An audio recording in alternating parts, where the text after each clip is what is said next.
Yeah, good morning, everyone. And it's truly a pleasure to have you, ma'am. Actually, as we were going through your bio, really inspiring. And to just share a little about you to the others, we have with us Terin Sharmila Divashia, Yeah. and she leads Vardhan for You, and she's working on building an accessible society. She's also the president of the Rotary Club of Adadora Heritage. She's part of the G100 India Chair Disability and Palliative Care, and she's the president for special needs of the Gujarat State Council. And going through her bio, she's got 23 years in volunteering and mentoring and 34 years of experience in the IT industry. We're so humbled, ma'am, reading your bio, and it's truly pleasure and an opportunity for us to learn from you. So we'd like to hear your story, ma'am. Thank you, people, and I am honored to be here. I am person with cerebral palsy. So you may have some words that you may miss while I talk. I have a speech issue. I have a spastic left hand. I am not able to use it other than a vehicle to defend myself. It's a very strong hand, but not usable otherwise. I had encephalitis, brain fever in 1970, and I woke up after a month of coma to realize that I have lost vision. I had lost my speech. I had lost my hand and my left leg.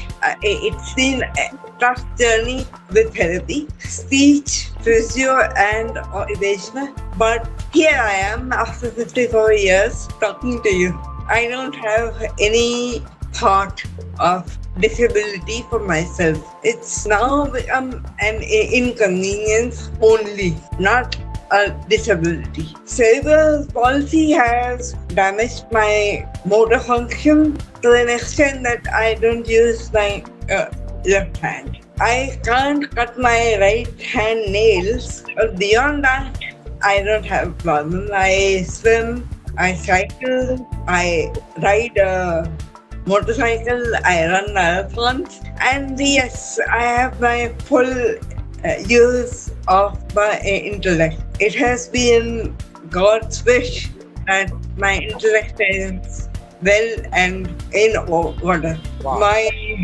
My educational qualifications are MSc in Math, Diploma in Computer Science, and MBA in Operations. Professionally, I am qualified as a Six Sigma black belt.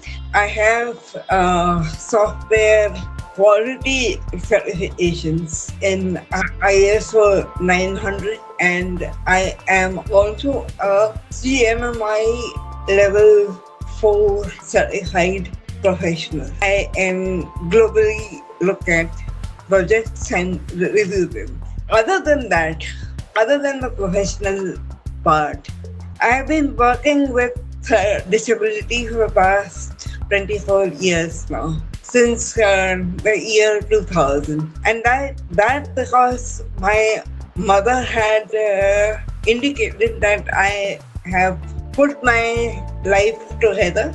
I had a very good job. I was earning and saving well. So I should go ahead and help other people to the extent possible. So I took it up slowly and steadily, and now I am working with disability underprivileged, especially in education and healthcare. So now I look at this part of my life to dedicate fully to helping people. I have my financial security, my independence, and that is my only thought today, that I help people grow to a level where they can be independent. So that's my story. Wow. Very, very encouraging. And we are all energized. And we are all now have a question what I have done, That's amazing. So that's the only thing that I have with me. I don't give up. So wonderful, ma'am. Actually, just listening to you, I think you're a story of inspiration, and I can give you a 3-letter word: awe. I mean, it's such a small word, but it really encompasses everything that you're doing. And a story of grit is so strong, and it's an example of how we can overcome hurdles or challenges along the way and still do what we want to do. So thank you so much, ma'am, for sharing the story. You work with Accessible Society. So could you just tell us a little bit about that, and how it works into promoting inclusion and equality? Right. So it started with me.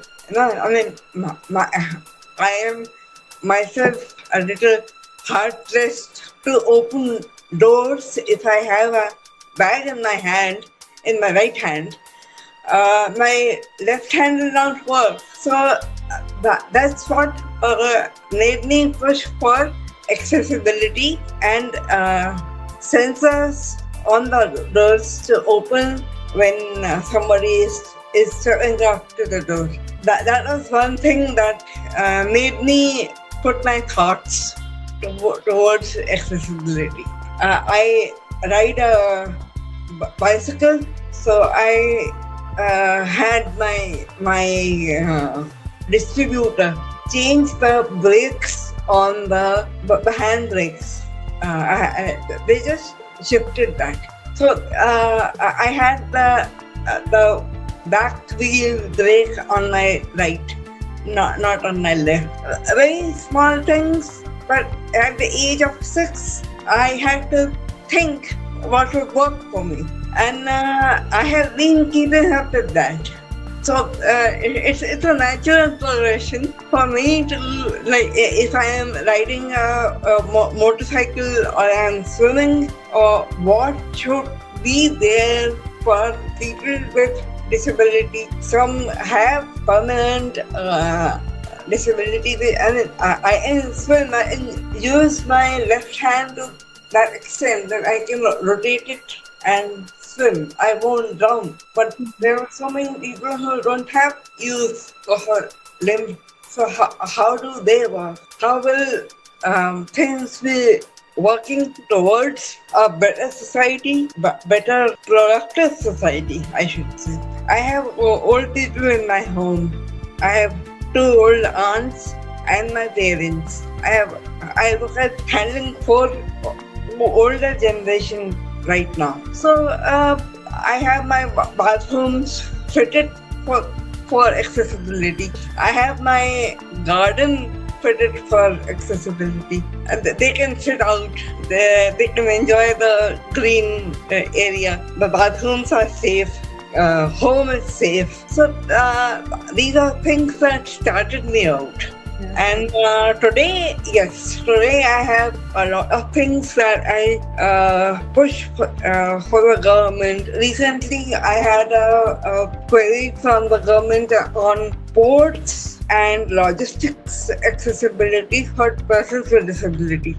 I have given my thoughts and my recommendations there. I hope they take it, and ports are also equally accessible to people. Similarly, with the education policy, in 2020, I had given my thoughts on accessible education, and especially training teachers to have the skill to handle students with disability, children with disability. So those pointers are something that the government has taken.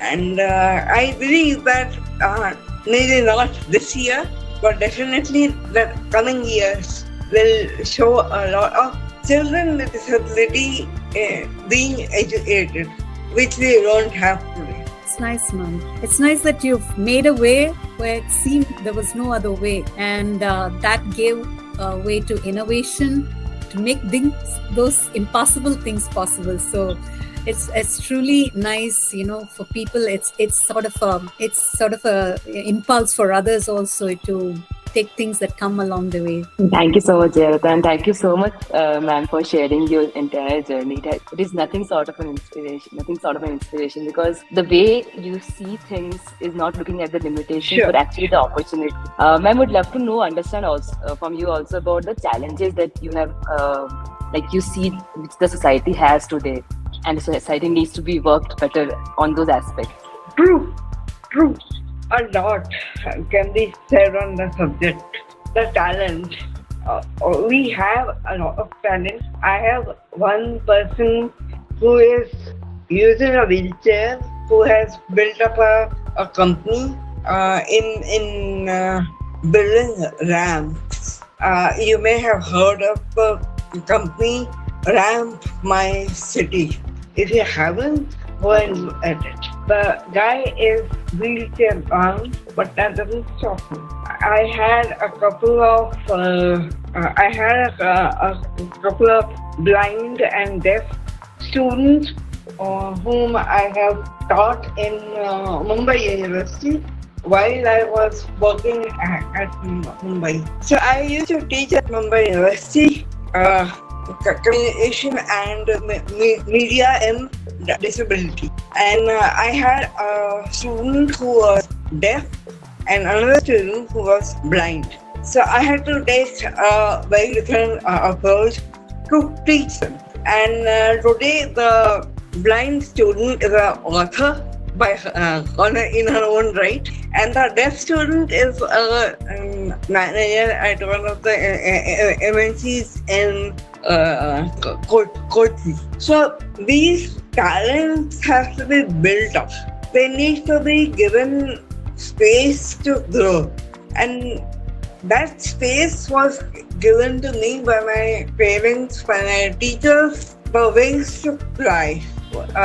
You have to grow them yourself. You may get the space to fly, but the wings you have to grow yourself. Yes, definitely. That push has to be there from within. I had that fire in the belly. I couldn't. I fell from the hospital bed, thinking I could walk, and I tried to walk, and I fell, and that was the first thought that I have to walk. So once you walk, you run.